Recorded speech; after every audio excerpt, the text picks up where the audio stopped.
All right, so today we're diving headfirst into a topic that's been generating a lot of buzz lately. H-1B visas. Yeah, it's definitely a hot button issue. It seems like every time you turn around, there's a new article or headline about it. And, our listeners, they're not just skimming the surface. They've sent in a whole stack of articles wanting to get the full picture. They want the deep dive, right? Exactly. And they're asking some really sharp questions like, how do H-1B visas impact American workers? What are the implications for India's economy? It's a global story with a lot of moving parts. Absolutely. It's not just about visas and regulations. It's about people, livelihoods, and the flow of talent across borders.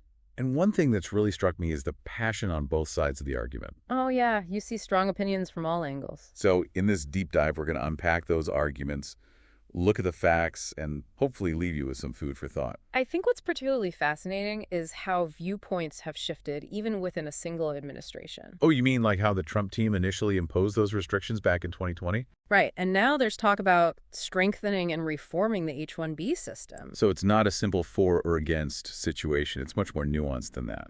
Definitely. And I think it's important to remember that this program has been around for decades.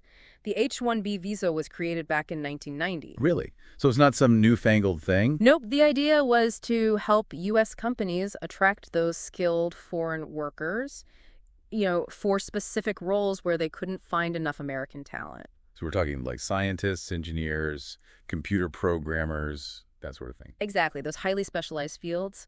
But as with anything in the real world, nothing stays simple forever, right? And this is where the controversy comes in. Exactly. Over time, this program has become a real lightning rod for criticism, especially from folks concerned about American jobs being replaced by cheaper foreign labor. And we're seeing that anxiety reflected in some of the articles our listeners sent us. There's a real fear that American workers are losing out. And it's tied to the sheer number of H-1B visas issued every year. Right now, the cap is 65,000 with an additional 20,000 for those with U.S. master's or PhD degrees. Wow, so you're talking about a pretty limited pool of visas. Exactly, and with demand far outstripping supply, it basically turns into a lottery. And this is where Indian nationals come into the picture, right? They do. They make up over 70% of H-1B recipients, which is a huge chunk. And this ties into another controversial topic, the green card. Ah, yes, the green card. Oh. I know it's essentially a permit to live and work permanently in the U.S., but I've heard there's a bit of a catch. There is a big one. There's a 7% per country cap on green cards, and this creates a massive backlog, especially for Indian applicants. So you could be a highly skilled professional contributing to the U.S. economy, but still face years of uncertainty just because of where you were born. Exactly. It's incredibly frustrating for many, and it's led to calls for removing that country-specific cap altogether. Which would be a major shakeup, wouldn't it? It would definitely reshape the landscape for Indians working in the U.S. and those hoping to come here, but like the H-1B program itself, it's a divisive issue. Okay, so let's unpack those arguments against H-1B visas then, because we know a lot of folks are strongly opposed to the program. Yeah. What are their main concerns? Well, job displacement is at the top of the list. The fear is that companies are using H-1B visas to bring in foreign workers who will accept lower wages, ultimately taking jobs away from American citizens, especially in the tech sector. Yeah, I've seen those arguments, and I've also seen polls showing that a significant portion of Americans believe we already have enough skilled workers here, so why bring in more? Right, and when you look at the hiring practices of some big tech companies, both American and Indian firms, it does feed into that perception that H-1B workers are being brought in to keep wages down. You mentioned Indian companies specifically. Can you unpack that a bit more? What role do they play in all this? Well, companies like Infosys, TCS, HCL, and Wipro are some of the biggest users of the H-1B program. They hire Indian workers for roles in the U.S., and often the salaries offered are lower than what American workers in those same roles might expect. And we've actually seen some data to back that up, haven't we? We have. In 2023, nearly 70% of the H-1B petitions approved for Indian nationals were for positions with salaries under $100,000. Compare that to the average IT salary in the U.S., which is over $104,000. That's a pretty stark difference. It really fuels the argument Yeah. that H-1B workers are undercutting American wages. It certainly adds fuel to the fire, but of course there's another side to this story, right? We can't just look at the concerns without considering the arguments in favor of the H-1B program. You're right. It's not as simple as H-1B visas. Yeah. Good or bad. There are valid points on both sides. Hmm. So let's turn the page now and explore those arguments from the folks who believe this program actually benefits the U.S. economy. Where do they stand on this issue? Those who support the H-1B program, they often frame it as not a zero-sum game. Yeah. They argue that Immigrant workers and those born in the U.S. can actually work together, kind of complement each other, filling different needs and skill sets. Yeah, that's a really important point. It's not necessarily about direct competition for the same jobs, but more about bringing in specialized skills and knowledge that benefit the whole U.S. economy. So instead of taking jobs away, it's more about filling gaps where there aren't enough qualified American workers. Exactly. And the folks who are pro H-1B, they really emphasize those economic benefits, The ripple effects. Right. It goes beyond just filling individual positions. For example, H-1B workers contribute to the U.S. economy through their spending. They support businesses, create jobs in different sectors. And then there's the whole innovation and entrepreneurship angle, right? Oh, absolutely. A lot of immigrants, including those on H-1B visas, they end up starting their own companies, which then creates even more jobs and drives innovation here in the U.S. It's like a chain reaction. And the American Immigration Council, they've done some really interesting studies on the H-1B program. And their findings kind of challenge some of those common criticisms, right? They do. For instance, their research shows that from 2004 to 2023, unemployment rates in STEM fields remained consistently low even during economic downturns. So that suggests a steady demand for those specialized skills, a demand that the H-1B program is helping to meet. Exactly. And when you look at wages, their research shows that the average wage for an H-1B worker in 2021 was $108,000. Which is way higher than the average for all U.S. workers, right? It is. The average for U.S. workers overall was around $45,800. So it doesn't really look like H-1B workers are driving down wages in the U.S.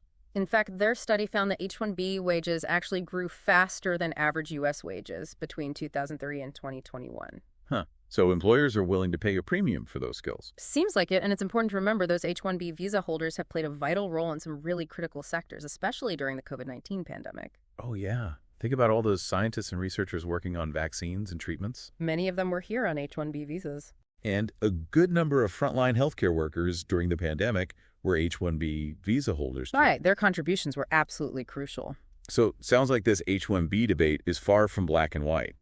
There are strong arguments on both sides. Absolutely. And the potential consequences are far-reaching. Yeah, the decisions made about this program, they'll impact not just the U.S. and India, but the global economy as a whole. For sure, it's a global issue with global implications. Speaking of India, let's shift gears a bit and think about what could happen there if the U.S. decides to tighten those H-1B restrictions. Okay. There's this idea of a reverse brain drain. What exactly does that mean? So it refers to the possibility of skilled professionals who might have otherwise gone to the U.S. on H-1B visas, choosing to stay in India, or even returning if they're already in the U.S. So instead of talent leaving India, it could flow back in. Exactly. And what's interesting is that India might be in a better position than ever to absorb this returning talent. Well, over the past few years, they've seen significant improvements in infrastructure and a booming ecosystem in fields like AI and robotics. So there might be more opportunities for these skilled professionals right there in India, opportunities that weren't there before. That's the idea. Now, of course, some H-1B hopefuls might have reservations about going back to India. I can imagine concerns about quality of life, career prospects, that sort of thing. Exactly, and the adjustment in general. But they wouldn't be limited to just India or the U.S., right? Oh, right. There are other options out there. Absolutely. Other countries, especially in Europe, are becoming increasingly interested in attracting skilled professionals. So if the U.S. becomes less welcoming? There might be other appealing destinations for those Indian professionals. That's like a global competition for talent. It is, and this competition could actually benefit skilled professionals, giving them more choices and more leverage in negotiating their careers and lifestyles. I wonder how this global competition might impact the power dynamics between nations. If everyone's fighting over the same pool of skilled workers, does it level the playing field? Or does it create new imbalances? That's a really interesting question. It's kind of like a global game of musical chairs, with countries vying for those highly skilled individuals. On the one hand, it empowers those individuals by giving them more choices, potentially leading to better working conditions, higher salaries, and more opportunities for advancement. So for the individual, it could be a win, at least on the surface. But what about for the countries themselves? That's where things get trickier. If a country can't attract the talent it needs, it risks falling behind in key areas economically, technologically, even militarily. We're already seeing this play out in cutting-edge fields like artificial intelligence and cybersecurity. Exactly. So it's not just about economics, it's about national security and global influence. So how should countries respond? Should they prioritize attracting foreign talent, even if it leads to domestic backlash? Or should they focus on cultivating homegrown talent, even though that takes longer? It's a tough balancing act, and there's no one-size-fits-all answer.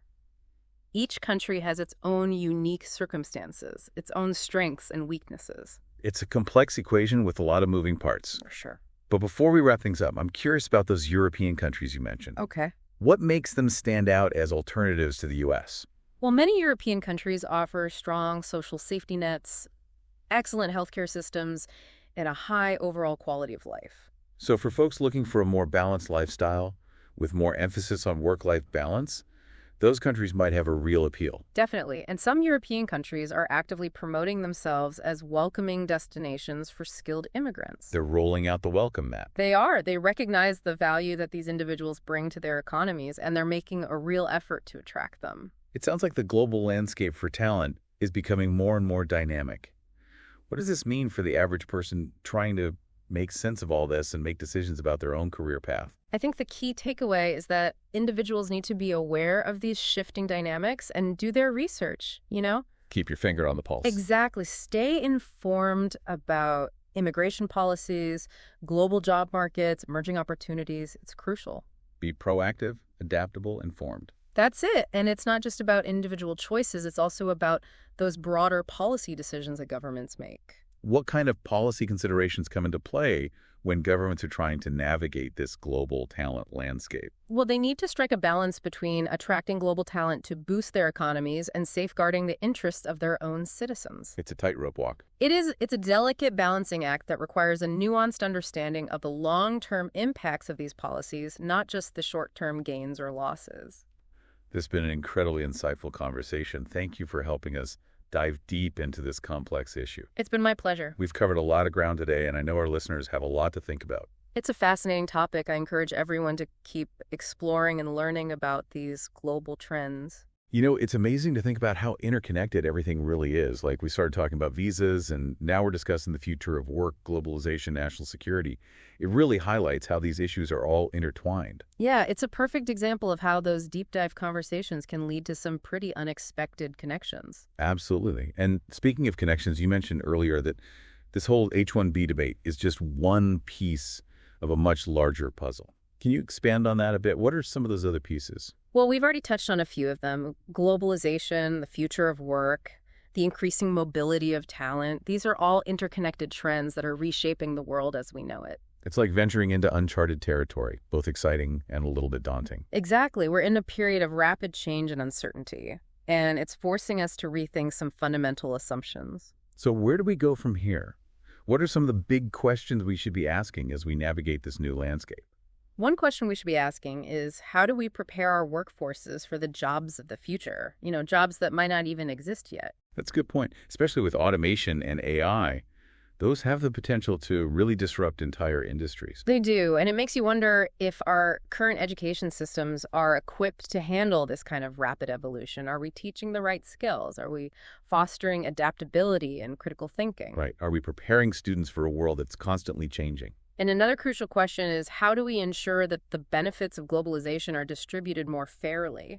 Because right now it does feel like those gains are concentrated among a small group while many are left behind. And that feeling of being left behind, it's fueling a lot of the anxiety and resentment that we're seeing around the world. It's creating fertile ground for those populist movements and protectionist policies, which could ultimately harm the global economy. Absolutely. It's like a pendulum swinging back and forth between openness and isolation.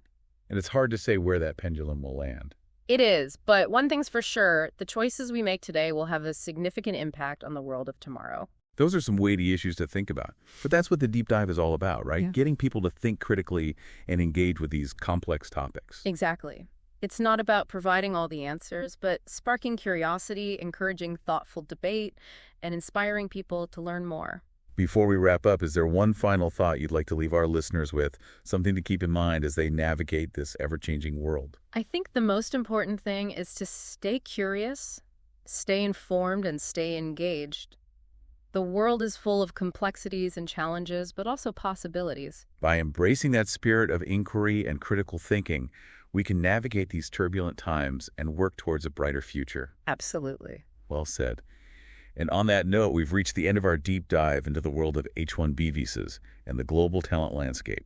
We hope you've gained some new insights and maybe even some new questions to explore. It's a complex and fascinating topic. Thanks for joining us on the deep dive. Until next time, keep exploring.